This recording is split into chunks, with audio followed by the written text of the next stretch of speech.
la regulación. I would like to add that, that what he actually sees is a new trend, the paradigm on drugs, which is more moving towards regulation, which has to be a product of studies and a product of dialogue.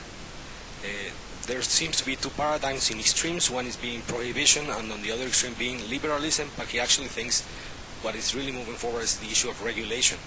There's the example of two states recently in the United States that moved in that direction, and so have been doing other countries. The most important thing is to be in the discussion, and there need to be more trial and experiments with this issue.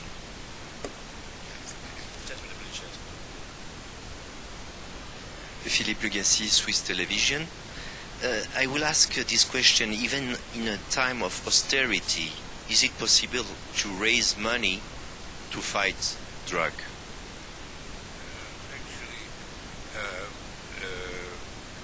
Austerity demands a reform of how you treat the drug problem, because incarceration is extremely expensive, and one of the factors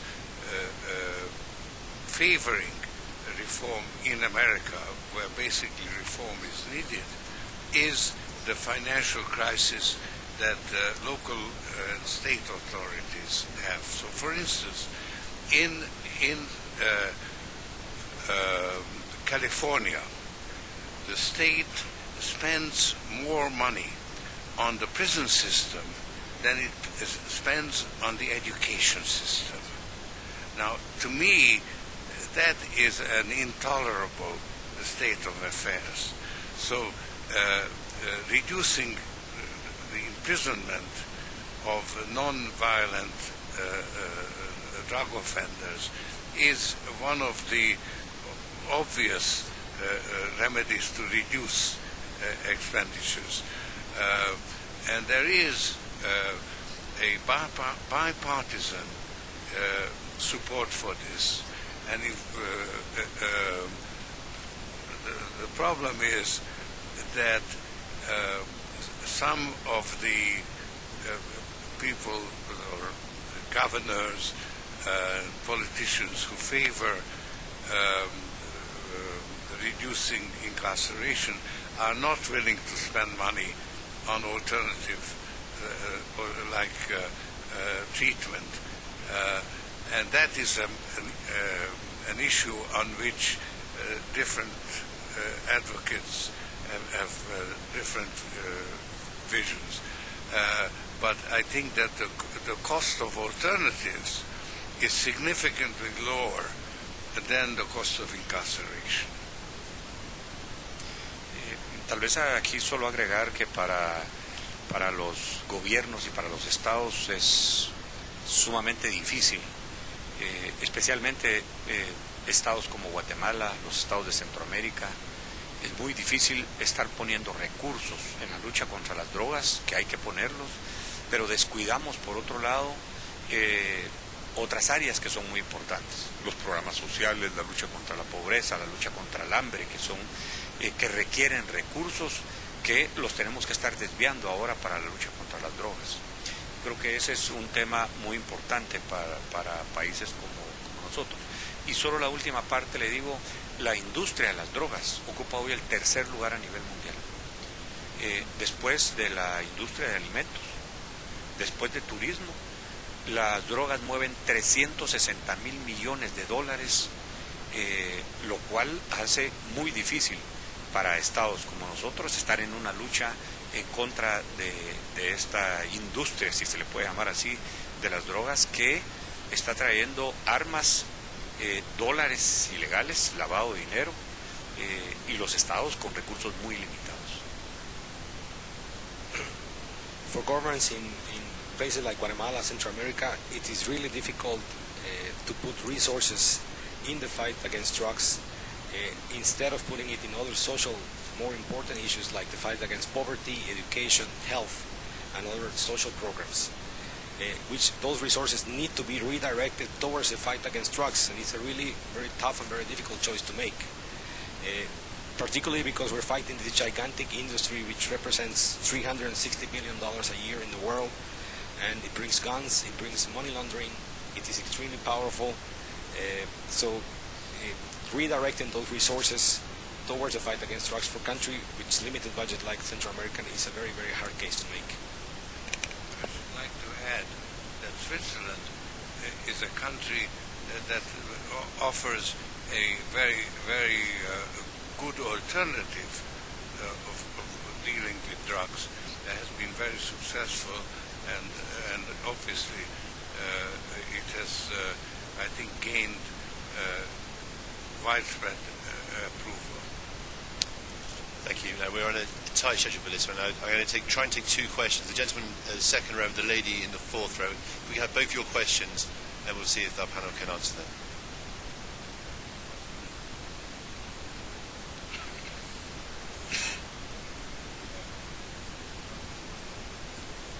Change in drug policy would actually be a possibility to bring a violence down. So we'll take that one, and the lady is violence and drug policy. And Madam. Yo le voy a formular la pregunta en español. Me gustaría que ampliara un poquito cuando habla de regulación de las drogas.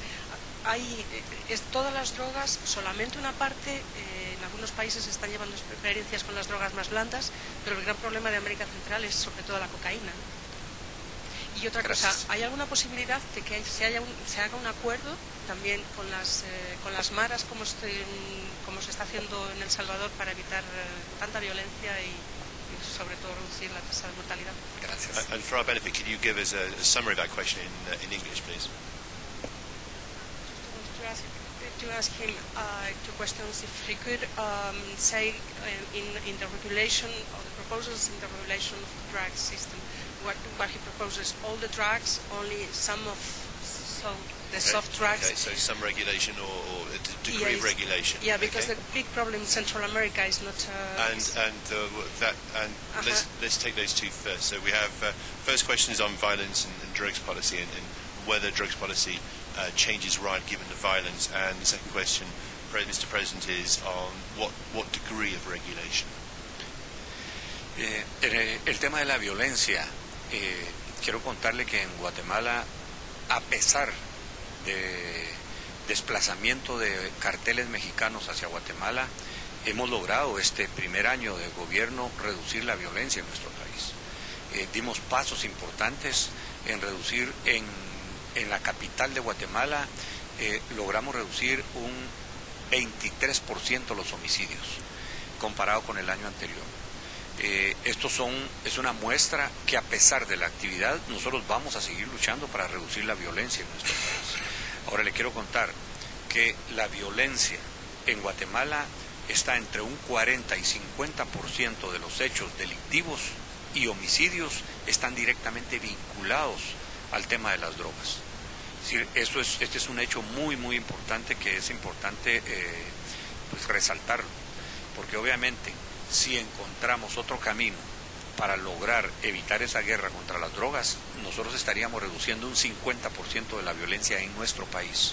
El otro 50% es lo que nosotros estamos haciendo el esfuerzo para reducir. Este es un tema importante. En Guatemala, although the Mexican cartels have moved many of their operations to our country, the government has managed to reduce violence significantly. For example, in the capital city, homicides reduced 23% in 2012. Although the drugs is a significant problem, we will keep fighting. There's numbers that give us the idea that between 40 and 50% of homicides are linked to drugs and drug trade. So if we find a different way of actually not having anything to do with this movement of drugs across the country, then we can focus on fighting that other 50% that has already been reducing in the last year and make a country like Guatemala much safer. En relación a la regulación, Guatemala no tiene mayor problema ni de producción ni de consumo. El problema en Guatemala y Centroamérica es un problema de tránsito, especialmente de cocaína, efectivamente, que viene del sur y va hacia Estados Unidos. Yo creo que el tema de la regulación tiene que ver en diferentes aspectos, y a eso es a lo que nosotros llamamos a este diálogo, a este estudio basado en datos científicos que puedan aportar para la toma de decisiones. Pero sí, efectivamente, habría que ver y darle un trato diferente a cada una de las drogas, es decir, de las llamadas blandas, las duras, tendrían que tener diferentes regulaciones, y todo esto debería ser el producto de este diálogo y de esta discusión que empieza a llevarse cada vez más en todo el mundo.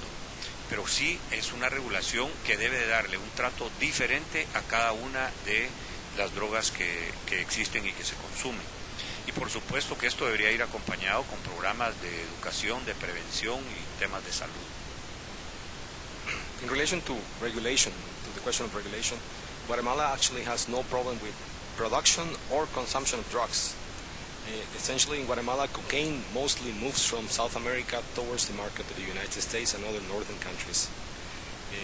So the proposal is saying regulations should be based on scientific facts. This dialogue, the discussion is being called for. There should be a regulation that differentiates between hard and soft drugs. That is at least the current knowledge and understanding of the issue. And it should be accompanied by education, other programs of prevention and treatment of people with addiction. Y finalmente el tema de las maras que nos preguntaba. En Guatemala es diferente el tema de las maras a los problemas que se dieron en El Salvador, en donde buscaron una reunión para ver si se podían lograr parar los homicidios y los delitos que cometen. Pero en Guatemala es diferente. En Guatemala no es pleito entre las maras como sucedía en El Salvador. En Guatemala no están peleando entre ellas, sino están cometiendo otro tipo de hechos delictivos, así que estamos buscando otra forma de darles trato. No descartamos la forma de buscar un diálogo para poder frenar esto. Finally, on the topic of MARS, the case of Guatemala and El Salvador are different. In El Salvador, essentially, homicides were the result of a significant war between one faction and the other faction, while in Guatemala is mostly the result of maras committing crimes against normal citizens and normal people. They're committing crimes. We don't discard the possibility of going for a dialogue and an approach to the maras, but it's something that is being looked to in detail in the specific case of Guatemala. Okay, thank you very much. I'm afraid we have no more time for questions. It's a very tight schedule. I'd like to thank President Perez Molina. I'd like to thank Mr. Soros for joining us today. I'd like to thank all of you and also our viewers at home watching this live on live stream. Thanks very much indeed.